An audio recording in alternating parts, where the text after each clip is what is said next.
નમસ્કાર પ્રેક્ષકો, હું છું શીતલ અને આપ મને જોઈ રહ્યા છો હેડલાઇન ન્યૂઝના માધ્યમથી। પ્રેક્ષકો, જ્યારે રક્ષક જ ભક્ષક બને તો કોના પર વિશ્વાસ કરવો? જે વ્યક્તિ ગુનેગારોને ગુન્હાની સજા આપીને જેલના પાછળ કરતો હોય તેવો જ વ્યક્તિ જ્યારે ગુનેગાર બની જાય ત્યારે પ્રજા વિશ્વાસ કોના પર કરે તે સૌથી મોટી વાત છે। વાત કરવી છે છોટાઉદેપુર જિલ્લાની।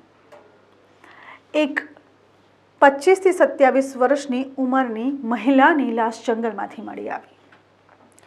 જ્યારે તેની 5 ડિસેમ્બરના રોજ લાશ મળી આવી વન વિભાગના કર્મચારીઓને તો તેઓએ તરત પોલીસને જાણ કરી।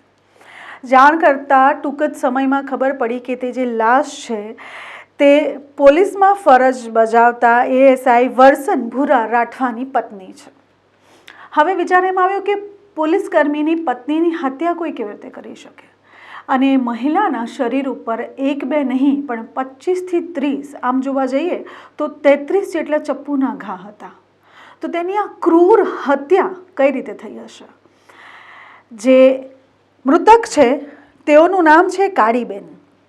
કાળીબેન જે છે તેઓના ભાઈ સાથે ઘરે જવા નીકળ્યા હતા। તેઓના ભાઈએ તેમને રસ્તામાં ઉતાર્યા હતા અને કાળીબેન તેઓના ઘર તરફ પરત જઈ રહ્યા હતા, પણ એ પાછા જ ન વળ્યા કદી।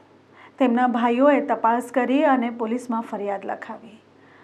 સાથે જ 2 દિવસમાં લાશ મળી આવી। સમગ્ર મામલો શું છે તેના ઉપર નજર કરવા જેવી છે।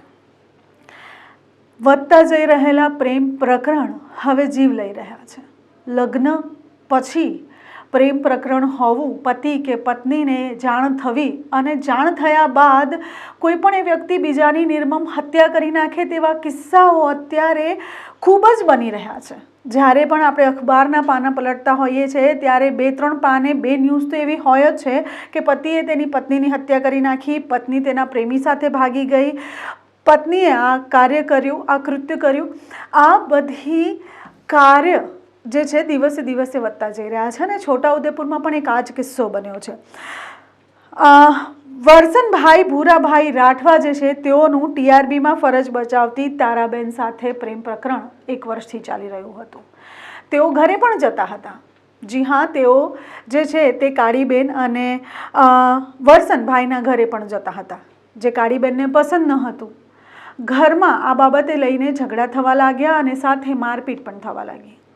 12 વર્ષનું લગ્ન જીવન એક જ મિનિટમાં ટૂંકાવી દેતા વરસનભાઈને જરાય શરમ ન આવી। તેઓને પોતાની વર્ધીની પણ લાજ ન નડી અને તેઓએ 1-2 નહીં પણ 33 જેટલા ચપ્પુના ઘા કરીને પોતાની પત્નીને મોતે ઘાટે ઉતારીને જંગલમાં ફેંકી દીધી। તેઓના 2 બાળકો છે, એક દીકરો અને એક દીકરી। તેઓ હવે મા બાપ વિનાના થઈ ગયા છે। તે બાળકોનું હવે ભવિષ્ય શું છે તે વિચારવાની વાત છે। આવા કૃત્ય ક્યારે રોકાશે તેના પર વિચાર કરવા જેવો છે। હંમેશા જ્યારે પણ કોઈ પણ પ્રેમ પ્રકરણ બનતું હોય ત્યારે કોઈક એક વ્યક્તિ મોતને ઘાટે ઉતરી જાય છે, જે ખૂબ જ શરમજનક બાબત છે। આખું એ જે પ્રકરણ છે તેના ઉપર પોલીસનું શું કહેવું છે, તેના ઉપર કાળીબેનના પરિવારનું શું કહેવું છે, આવો સમગ્ર મામલો જાણીએ। मेरे गामनी सीमा जे लाश मળી છે તે વોટ્સઅપ ફોટા મંગાવતા મારી બેનની લાશ મળી આવેલ છે અને તે સીમાથી જે પણ લાશ તઈ નાખી હોય કે પછી એનું મર્ડર થઈ એવું માલુમ પડે છે। અમે પોલીસ કેસ આપીએ છે। વરસનભાઈ એ પોતે મારા ભણેવી થાય છે અને એ પોલીસ ખાતામાં નોકરી કરે છે ને થોડી એના પર શંકા જાય છે, એ જ પોતે છે એવું લાગે છે। અમારી માંગ છે તે અમારે કડક સજા થાય અને ન્યાય મળે એવું થાય છે। ગઈકાલ રોજ છોટાઉદેપુર પોલીસ સ્ટેશન વિસ્તારની અંદર ગોંદરિયા જે જંગલ સીમ વિસ્તાર છે એ વિસ્તારની અંદર બીટગાર્ડ દ્વારા ટેલિફોન વર્દી આવેલ કે એક 25 થી 30 વર્ષની મહિલાની લાશ પડી છે। એ આધારે ટેલિફોન વર્દી આધારે તાત્કાલિક પોલીસે ઘટના સ્થળે જઈ ચકાસ કરતા મહિલાની લાશ મળી આવી। એ મહિલાની લાશ ઉપર એના પેટના ભાગે, હાથના ભાગે અને ગળાના ભાગે ઘા જણાઈ આવેલા। તાત્કાલિક એને ફોટોગ્રાફી કરી અને સોશિયલ મીડિયાની અંદર અને અલગ અલગ બીજા ગ્રુપોની અંદર એના ફોટા મોકલેલ। અજાણી લાશની મળી આવે તો તેની જાણ કરવી। તેની તાત્કાલિક અમારા પોલીસ ગ્રુપની અંદર પણ મૂકવામાં આવેલ।